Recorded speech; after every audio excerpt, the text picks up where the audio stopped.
America द्वारा भारत पर 50% tariff लगाने की धमकी से भले ही भारतीय व्यापारी चिंतित हों, लेकिन उत्तराखंड के सीमांत व्यापारियों के लिए ये एक नई उम्मीद लेकर आया है। असल में अमेरिका के राष्ट्रपति डोनाल्ड ट्रंप द्वारा भारत को आंखें दिखाने के बाद हाल ही में चीन और भारत के विदेश मंत्रियों की बैठक दिल्ली में हुई।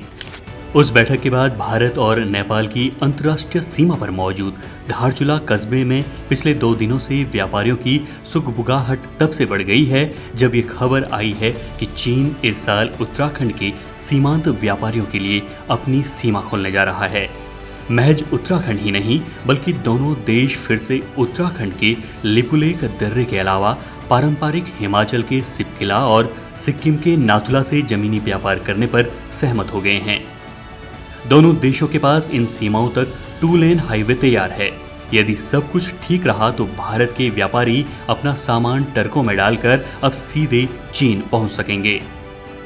उत्तराखंड से होने वाले इस ऐतिहासिक पारंपरिक अंतर्राष्ट्रीय व्यापार की बात करें तो तकरीबन 7 सालों से बंद ये व्यापार अब खुलने की खबर से उत्तराखंड के सीमांत व्यास, दारमा और चौंदास घाटी के व्यापारी खुश हैं।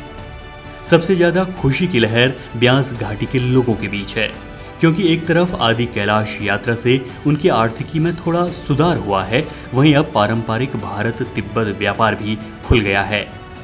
2019 में कोरोना की पहली लहर जब आई थी, उस वक्त चीन ने भारत और नेपाल के व्यापारियों का तिब्बत की ताकलाकोट मंडी में आने पर प्रतिबंध लगा दिया था। उसके बाद भारत और चीन के सैनिक जब गलवान में भिड़े और वक्त के साथ दोनों पड़ोसी देशों के संबंध बिगड़ते चले गए तो इस व्यापार के दोबारा खुलने पर संशय होने लगा। ये संशय तब ज्यादा बढ़ गया जब पिछले साल यानी 2024 में चीन ने नेपाल से आने वाले व्यापारियों के लिए ये प्रतिबंध खत्म कर दिया। हालांकि पिछले कुछ दिनों में चीन के विदेश मंत्री वांग यी भारत आए और द्विपक्षीय वार्ताओं के बाद बनी कई सहमतियों में से एक सहमति इस पर भी बनी कि लिपुलेख के जरिए इस साल से भारतीय व्यापारी तिब्बत के ताकलाकोट आ सकेंगे। इस सहमति से नेपाल के उस दावे को भी चीन ने खारिज कर दिया है, जिसमें उसका कहना है कि लिपुलेख समेत उत्तराखंड के काला पानी और उससे लगते 3 गांव नेपाल का हिस्सा हैं। नेपाल भारतीय व्यापारियों के लिपुलेख दर्रे के जरिए तिब्बत में प्रवेश का विरोध करता रहा है। क्या है ऐतिहासिक विवाद, इस पर third-pole.live की एक डिटेल डॉक्यूमेंट्री आप देख सकते हैं। उसका लिंक डिस्क्रिप्शन में दे दिया गया है।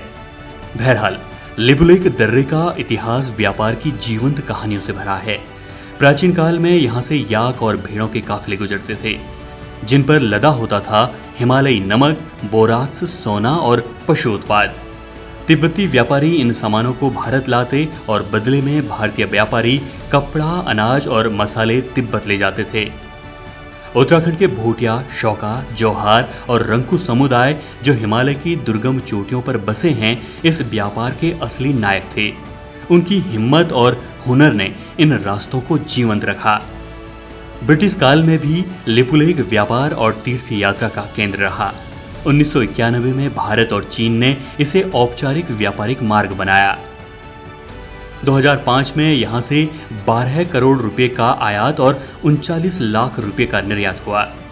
2018 तक यह व्यापार 6.55 करोड़ रुपए तक पहुंचा, जिसमें 5.59 करोड़ का आयात और 96.5 लाख का निर्यात शामिल था। लेकिन 2019 में कोविड-19 और 2020 में गलवान घाटी में भारत चीन तनाव ने इस व्यापार को ठप कर दिया। ताकलाकोट की मंडियों में भारतीय व्यापारियों का 2 करोड़ रुपए का सामान गोदामों में अटक गया। स्थानीय व्यापारियों की उम्मीदें धूमिल होने लगी। लेकिन अब 2025 में कहानी बदल रही है और इसका श्रेय जाता है अमेरिका के टैरिफ वॉर को। डोनाल्ड ट्रंप ने भारत से आयात पर 25 से 50% तक टैरिफ बढ़ाए, जिसका मकसद अमेरिकी व्यापारिक हितों को बढ़ावा देना था। लेकिन इसने भारत और चीन को एक नया रास्ता दिखाया।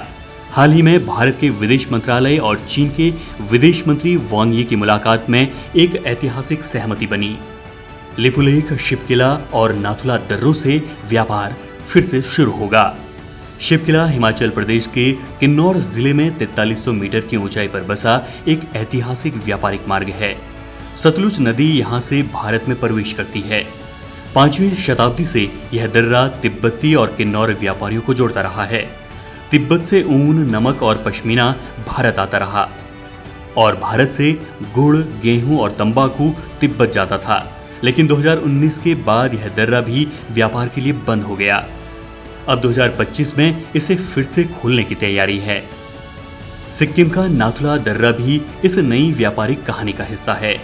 यह दर्रा भारत चीन व्यापार का 80% हिस्सा संभालता था, जब तक कि 1962 के युद्ध के बाद इसे बंद नहीं कर दिया गया। 2006 में इसे फिर से खोला गया और अब 2025 में यह व्यापार का प्रमुख केंद्र बनने को तैयार है। पर इसमें सबसे बड़ा फायदा यह होगा कि समुद्र के बजाय पहली बार दोनों देश जमीनी स्तरों पर कारोबार कर पाएंगे। भारत ने लिपुलेख और नाथुला तक डबल लेन हाईवे बना लिए हैं, जो व्यापार को तेज और सस्ता बनाएंगे। उत्तराखंड, हिमाचल और सिक्किम के स्थानीय व्यापारियों को अब ताकलाकोट, गरटोक और अन्य तिब्बती मंडियों तक पहुंचना आसान होगा। यह न केवल स्थानीय अर्थव्यवस्था को बल्कि पर्यटन को भी बढ़ावा देगा। लेकिन यह रास्ता आसान नहीं था। नेपाल ने लिपुलेख और कालापानी क्षेत्र पर अपने दावे जताए, जिसने भारत चीन व्यापार को जटिल बनाया। नेपाल के व्यापारी टिंकर दर्रे से तिब्बत के साथ व्यापार करते हैं और भारतीय व्यापारियों के लिपुलेख इस्तेमाल का विरोध करते रहे। 28 अगस्त 2025 को प्रधानमंत्री नरेंद्र मोदी शंघाई सहयोग संगठन शिखर सम्मेलन में हिस्सा लेने चीन जाएंगे। इस दौरान इन दर्रों को आधिकारिक रूप से व्यापार के लिए खोलने का ऐलान हो सकता है। भारत के विदेश मंत्रालय और चीन ने इन दर्रों के ऐतिहासिक और आर्थिक महत्व को स्वीकार किया है और दोनों देश समन्वय बढ़ाने को तैयार हैं। इस व्यापार से उत्तराखंड, हिमाचल और सिक्किम की अर्थव्यवस्था में नई जान आएगी।